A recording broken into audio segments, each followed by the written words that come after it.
आज हम इकहरी नागरिक एकात्मक शासन व्यवस्था पे चर्चा के लिए आए हैं। एकात्मक शासन व्यवस्था, एकात्मक शासन व्यवस्था एक ऐसी शासन व्यवस्था है जिसमें समस्त शक्तियां संविधान के द्वारा एक केंद्रीय सरकार में दे दी जाती हैं। समस्त शक्तियां संविधान के द्वारा एक केंद्रीय सरकार में दे दी जाती हैं। इकाइयों की शक्तियां, स्थानीय शक्तियां, इकाई क्षेत्रों या राज्यों की शक्तियां उस केंद्रीय सरकार की सत्ता पर निर्भर करता है। केंद्रीय सत्ता जितना शक्ति देगी तो काम करेंगे, नहीं देगी तो नहीं करेंगे। प्रशासन के सुलभता के लिए, आसानी के लिए, अपने कार्यभार हल्का करने के लिए कुछ शक्तियां केंद्र सरकार उनको दे सकती है, लेकिन ये केंद्र सरकार पर निर्भर है कि वो देगी कि नहीं देगी। यानी स्थानीय इकाइयों की जो का जीवन, शक्तियां, कार्य सब कुछ केंद्रीय सत्ता पर निर्भर करता है। ऐसी शासन व्यवस्था को हम एकात्मक शासन व्यवस्था या यूनिटरी गवर्नमेंट कहते हैं। UNITARY GOVERNMENT, unitary government. तो थोड़ी हम परिभाषा को देखें तो डायसी का मानना है कि एक केंद्रीय शक्ति के द्वारा सर्वोच्च शक्ति का प्रयोग किया जाना ही एकात्मक शासन है। एक केंद्रीय शक्ति के द्वारा, एक केंद्रीय शक्ति है और बहुत सारे राज्य इकाइयां हैं, उनका वो प्रयोग कर रही है। तो एक केंद्रीय शक्ति के द्वारा सर्वोच्च शक्ति का प्रयोग किया जाना ही एकात्मक शासन है, ऐसा मानना है डायसी का। डॉक्टर फाइनर का मानना है कि एकात्मक राज्य वो है जिसमें शासन सत्ता एवं शक्ति एक केंद्र में निहित है और जिनकी इच्छा एवं जिनके अधिकारी समस्त क्षेत्र पर कानूनन सर्वशक्तिमान होते हैं। तो अलग अलग हम थोड़ा करें। एकात्मक राज्य वो है जिसमें शासन सत्ता एवं शक्ति एक केंद्र में निहित है। शासन सत्ता एक केंद्र में निहित होता है, जिनकी इच्छा एवं जिनके अधिकारी समस्त क्षेत्र पर कानूनन सर्वशक्तिमान होंगे। यानी उस केंद्र सरकार की इच्छा, उसके समस्त अधिकारी कानूनन रूप से सर्वशक्तिमान होते हैं और वो पूरे उस राज्य की व्यवस्था को संचालित करते हैं। स्थानीय इकाइयां, स्थानीय संस्थाएं, स्थानीय क्षेत्र का जीवन, शक्ति सब कुछ केंद्र सरकार पर निर्भर करता है। केंद्र सरकार चाहे, केंद्रीय सत्ता चाहे तो कुछ उन्हें अधिकार दे सकती है, नहीं चाहे तो नहीं भी दे सकती है। और जब चाहेगी शक्ति दे सकती है, जब चाहे शक्ति ले सकती है। तो ऐसी शासन व्यवस्था को जिसमें एक केंद्रीय सत्ता के द्वारा समस्त राज्य का शासन संचालन हो, स्थानीय इकाइयों का शक्ति, जीवन सब कुछ केंद्र सरकार पर निर्भर हो, ऐसी व्यवस्था को हम एकात्मक शासन व्यवस्था कहते हैं। अब एकात्मक शासन व्यवस्था आजकल फ्रांस में है, जापान में है, नॉर्वे में है, स्वीडन में है, ब्रिटेन में है, बहुत सारे देशों में है। अब हम एकात्मक शासन व्यवस्था के हम 3 विशेषताएं बताएंगे। पहला, संविधान द्वारा शक्तियों का विभाजन नहीं। विशेषताएं, संविधान द्वारा शक्तियों का विभाजन नहीं। यानी संविधान यह व्यवस्था करता है कि जो शक्तियां हैं वो बांटी न जाएं, शक्तियों को बांटा न जाए। सारी शक्तियां केंद्र सरकार के पास हो, केंद्रीय शक्ति के पास हो, केंद्रीय सत्ता के पास हो। कुछ वो अपने सुविधा के लिए, अपने आसानी के लिए, अपने कार्य दायित्व की पूर्ति के लिए वो कुछ स्थानीय सरकारों को दे सकती है, कुछ दे सकती है, लेकिन वो सब कुछ केंद्रीय सत्ता के ऊपर निर्भर होगा कि वो दे रही है कि नहीं दे रही है, कितना दे रही है, कब देगी, कब ले लेगी, ये सब कुछ केंद्रीय सत्ता पे निर्भर होगा। दूसरा इसकी विशेषता है कि स्थानीय सरकारों की केंद्र पर निर्भरता। स्थानीय सरकारों की केंद्र पर निर्भरता।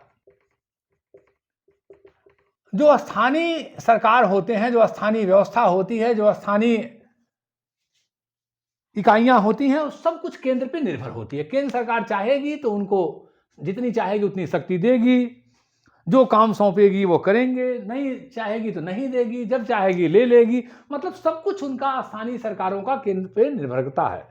हालांकि केंद्रीय सरकार ये प्रयास करती है कि हम स्थानीय सरकारों को कुछ काम दे दें जिससे उनका भी कार्यभार हल्का हो, स्थानीय सरकार भी कुछ काम करे, लेकिन ये सब कुछ केंद्र के ऊपर निर्भर करेगा कि केंद्र उन्हें क्या दे रहा है, कब ले रहा है, सब कुछ केंद्रीय सत्ता पे निर्भर करेगा। तीसरा, एकहरी नागरिकता।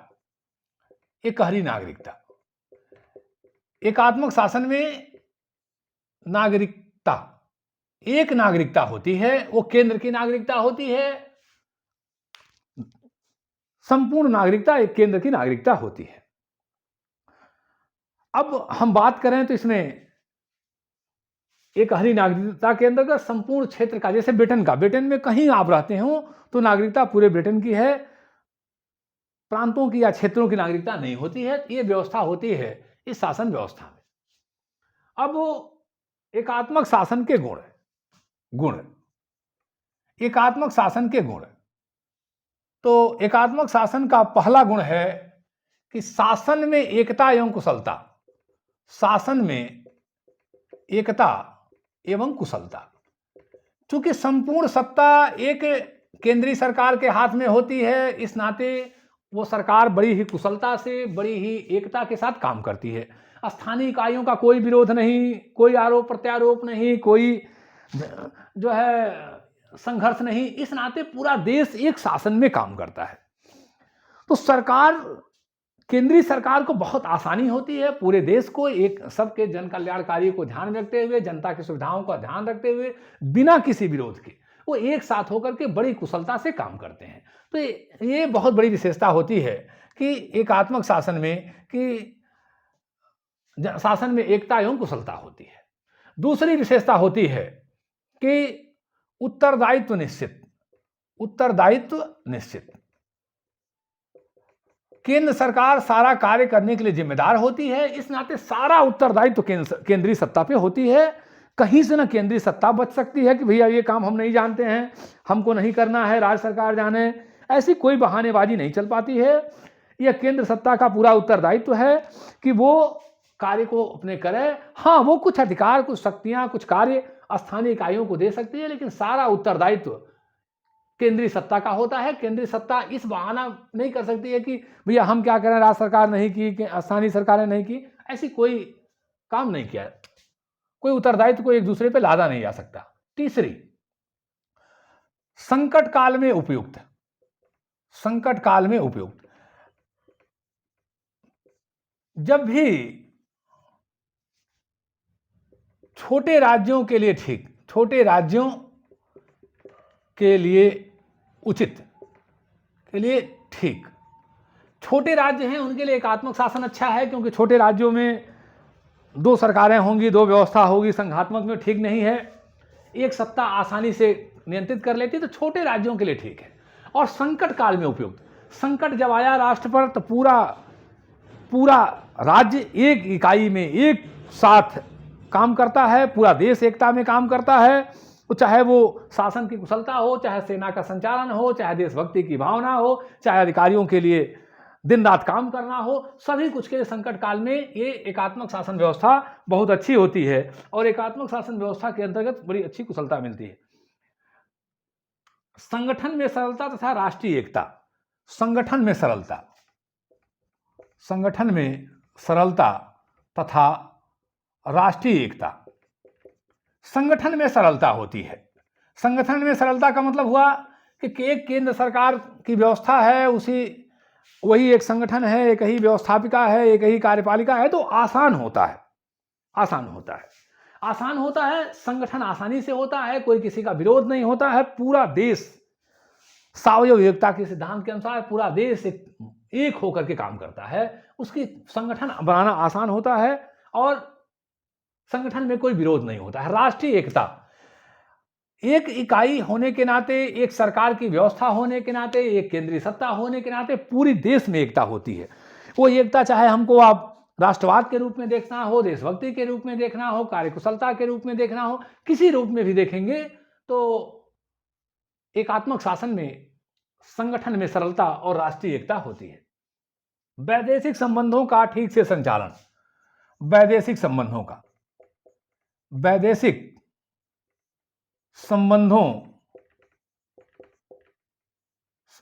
संबंधों का सही संचालन।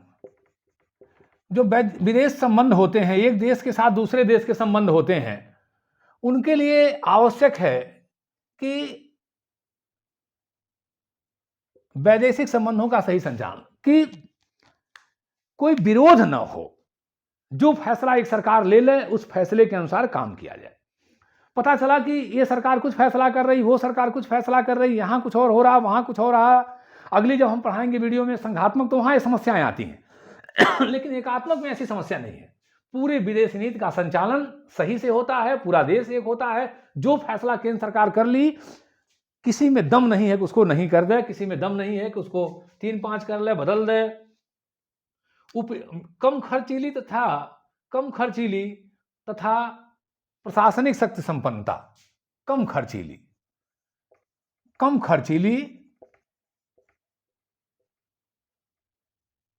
तथा प्रशासनिक शक्ति संपन्नता।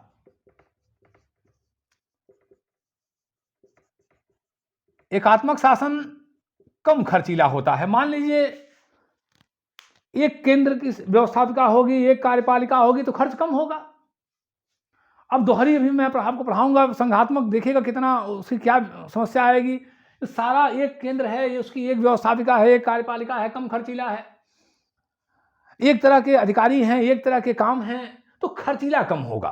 और प्रशासनिक शक्ति संपन्नता, पूरा देश एकदम एक प्रशासन में काम करेगा तो पूरी शक्ति संपन्नता होगी, कहीं कोई विरोध नहीं, पूरा देश एकदम एक होकर के एक मुट्ठी बनकर काम करता है, कोई कहीं विरोध नहीं, तो प्रशासनिक शक्ति संपन्नता होती है। क्योंकि पूरा देश एक इकाई के रूप में काम करता है, कहीं कोई अंतर विरोध नहीं, कहीं कोई विरोध नहीं, तो पूरा देश एक प्रशासनिक शक्ति संपन्नता होती है, क्योंकि एक पूरे एक होकर के वो काम करते हैं। तो इस तरह से एकात्मक शासन को हम देखें तो ये काफी ठीक है। और एक और बात आपको बता दूं कि एकात्मक शासन की जो सबसे बहुत बड़ी विशेषता होती है कि इसमें नागरिकों में विरोध कम होते हैं, क्योंकि सब लोग आदतन या व्यवस्थापन एक केंद्र सरकार के अधीन काम करने के लिए अभ्यस्त हो जाते हैं, तो कहीं आपसी विरोध के स्वर नहीं उठते हैं। और खास करके देशभक्ति के मामले में राष्ट्र में जब संकट आता है तो ये पूरा एकदम देश एक होकर के काम करता है, कहीं कोई विरोध नहीं, कहीं कोई एक दूसरे के साथ आरोप प्रत्यारोप नहीं। तो ये इस तरह से बहुत ज़्यादा स्थान एकात्मक शासन में बड़ी कुशलता और बहुत एकता होती है। अब हम चलेंगे, भैया गुण तो इतना है तो कुछ दोष भी होगा, ऐसा तो है नहीं कि दोष नहीं होगा, तो दोष की भी चर्चा कर लिया जाए। तो दोष हम अगर देखें तो पहला दोष है कि बड़े राज्यों के लिए उपयुक्त नहीं। बड़े राज्यों,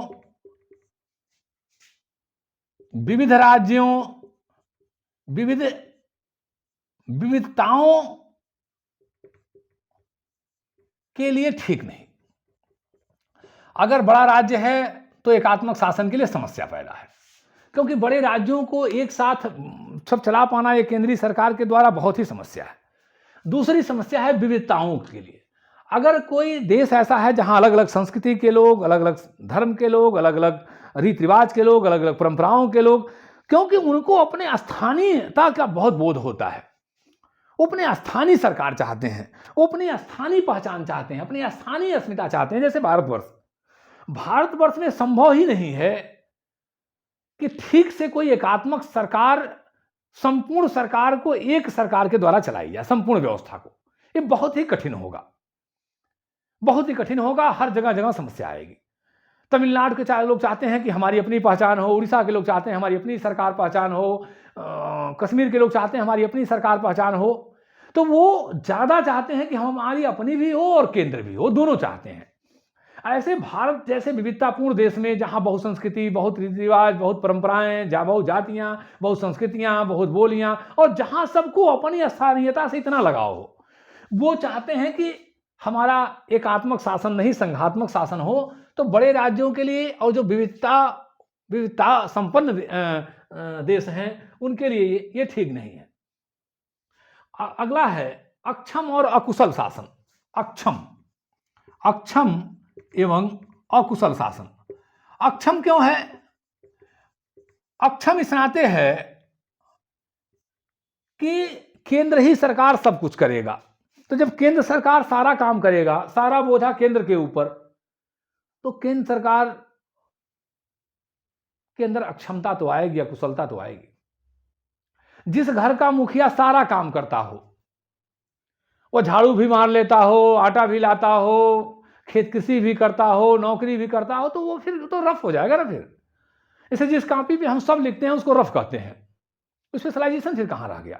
फिर केंद्र अगर अगर स्थानीय इकाइयां कुछ काम कर लेती तो केंद्र को बढ़िया काम करने का अवसर मिलता, महत्वपूर्ण काम करने का अवसर मिलता, उसकी ऊर्जा अच्छे महत्वपूर्ण कार्यों में लगती। लेकिन जब केंद्र ही सब काम करेगा तो अक्षम होगा, अकुशल होगा। ये एक बहुत बड़ी समस्या है। तीसरी समस्या है कि राजनीतिक शिक्षा का अभाव। राजनीतिक शिक्षा का अभाव।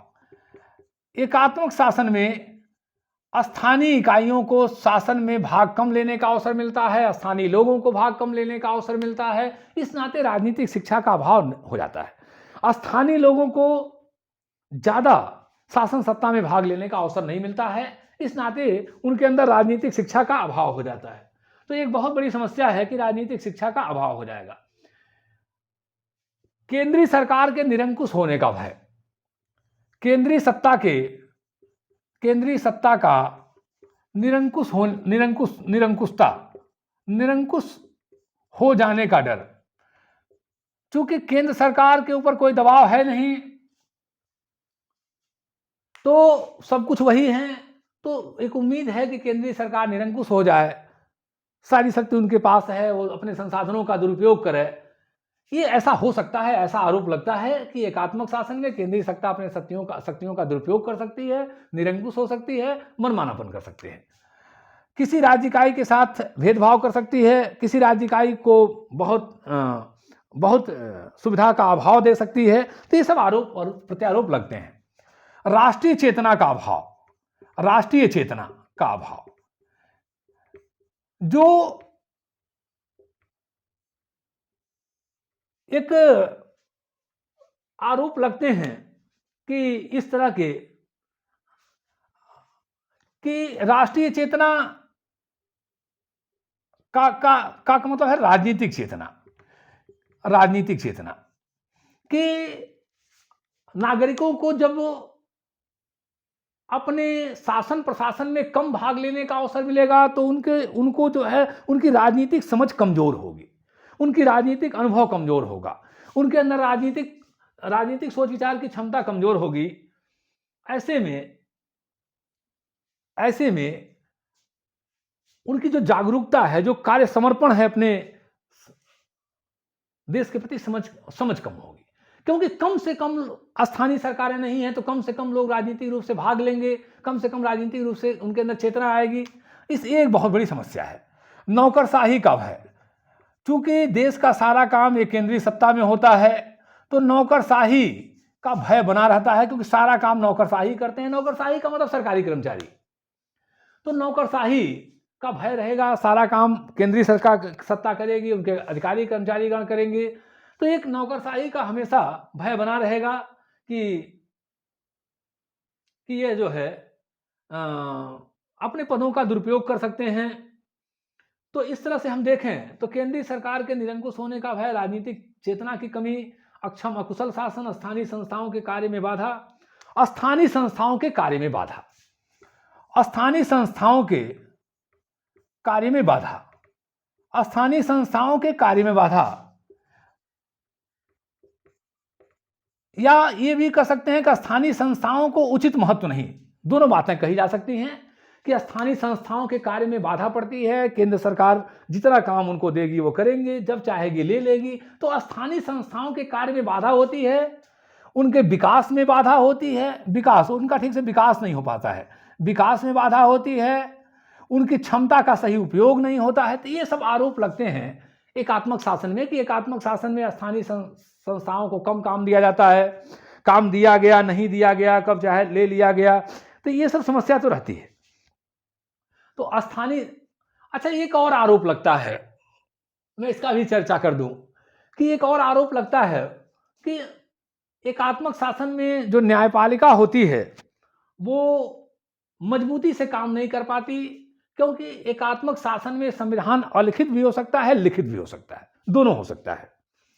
तो एक आरोप प्रत्यारोप होता है कि एकात्मक शासन में अलिखित संविधान होने के नाते अलिखित संविधान भी हो सकता है, जैसे ब्रिटेन में है, लिखित भी हो सकता है, अलिखित भी हो सकता है। तो अगर लिखित है तो कोई बात नहीं, चलिए ठीक है। लेकिन अगर अलिखित संविधान है तो वहाँ जो न्यायपालिका है वो भी तरह तरह के नागरिकों के अधिकारों में बाधा डालती है और वह ज़्यादातर केंद्रीय सरकार की इच्छाओं का ही पालन करवाती है, जन अधिकारों का वहाँ उल्लंघन होता है। तो इस तरह से एकात्मक शासन को अगर हम देखें तो अगर कोई राज्य छोटा है तो वहाँ एकात्मक शासन सफल है, और विविधता नहीं है, अलग अलग संस्कृति सभ्यता इत्यादि के लोग नहीं हैं, तो ठीक है। लेकिन अगर राज्य बड़ा है तो एकात्मक शासन के लिए समस्या है। तो अंत में निष्कर्ष कि एकात्मक शासन छोटे राज्यों के लिए उपयुक्त हैं, जहां विविधतापूर्ण संस्कृति, विविधतापूर्ण व्यवस्था की कमी है, वहां के लिए ठीक है। इसी के साथ जय हिंद। अगले वीडियो में